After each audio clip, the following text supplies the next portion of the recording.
कभी कभी कुछ कहानियाँ इतनी अजीब होती है कि उन पर यकीन करना मुश्किल हो जाता है। जब मैंने पहली बार केतन अग्रवाल केस के बारे में सुना तो मुझे लगा कि ये कोई फिल्मी कहानी होगी, लेकिन जैसे जैसे मैं इस केस के बारे में पढ़ती गई, मुझे एहसास हुआ कि असल जिंदगी की कहानियाँ कई बार फिल्मों से भी ज्यादा डरावनी और चौंकाने वाली होती हैं। सोचो, एक लड़का जिसकी कुछ ही समय पहले शादी फिक्स हुई हो, घर में खुशियों का माहौल हो, रिश्तेदार तैयारियों में लगे हों, भविष्य के सपने सजाए जा रहे हों, लेकिन उसी लड़के को ये बिल्कुल अंदाजा नहीं था कि उसकी जिंदगी के आखिरी दिन शुरू हो चुके हैं। केतन अग्रवाल की जिंदगी भी कुछ ऐसी ही थी। परिवार के मुताबिक वह एक सामान्य, समझदार और अपने भविष्य को लेकर गंभीर युवक था। उसकी शादी सिया गोयल से तय हुई थी। दोनों परिवार इस रिश्ते से काफी खुश थे। सगाई हो चुकी थी और शादी की तैयारियां शुरू हो चुकी थी। बाहर से देखने में सब कुछ बिल्कुल परफेक्ट लग रहा था, लेकिन कई बार जो चीजें बाहर से सबसे ज्यादा खूबसूरत दिखाई देती है, उसके अंदर सबसे बड़े राज छुपे होते हैं। पुलिस की जांच के अनुसार सिया गोयल की जिंदगी में पहले से एक शख्स मौजूद था, जिसका नाम चेतन चौधरी बताया गया। जांच में दावा किया गया कि दोनों एक दूसरे के करीब थे। हालांकि बाहर की दुनिया के लिए सिया की शादी केतन से होने वाली थी। यही से इस कहानी में एक मोड़ आता है, जिसने बाद में पूरे देश का ध्यान अपनी तरफ खींच लिया।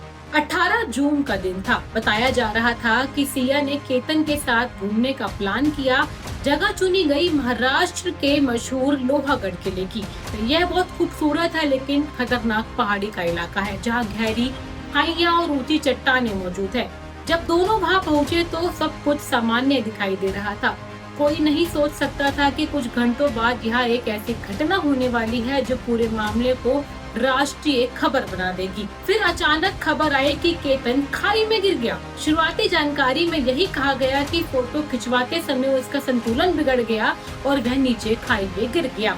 किसी भी सामान्य इंसान की तरह पुलिस ने भी शुरुआत में इस हादसे को यही माना। आखिर पहाड़ों और किलों पर इस तरह की घटनाएं पहले भी हो चुकी है, लेकिन कहानी यही खत्म नहीं होती दोस्तों। जब केतन के परिवार को इस घटना के बारे में पता चला तो उन्हें कुछ बातें अजीब लगने लगी। परिवार को विश्वास नहीं हो रहा था कि इतना बड़ा हादसा इतनी आसानी से आखिर कैसे हो गया। उन्होंने पुलिस से मामले की गहराई से जांच करने की मांग की। शायद उस समय किसी ने नहीं सोचा होगा कि ये मांग बाद में पूरे केस की दिशा बदल देगी। जांच शुरू हुई। पुलिस ने मोबाइल रिकॉर्ड्स खंगाले, कॉल डिटेल्स निकाली, सीसीटीवी फुटेज देखे और घटना से जुड़े हर छोटे बड़े पहलू को समझने की कोशिश की। इसी दौरान कुछ ऐसे सुराग सामने आए जिन्होंने अधिकारियों का ध्यान खींचा। पुलिस के अनुसार घटना के आसपास एक और व्यक्ति की मौजूदगी के संकेत मिले। धीरे धीरे जांच का दायरा बढ़ा और चेतन चौधरी का नाम सामने आया। इसके बाद मामला एक साधारण हादसे से निकलकर कथित साजिश की दिशा में जाने लगा।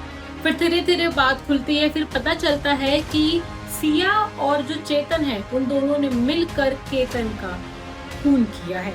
जी हाँ दोस्तों, इसको मैं खून ही बोलूंगी।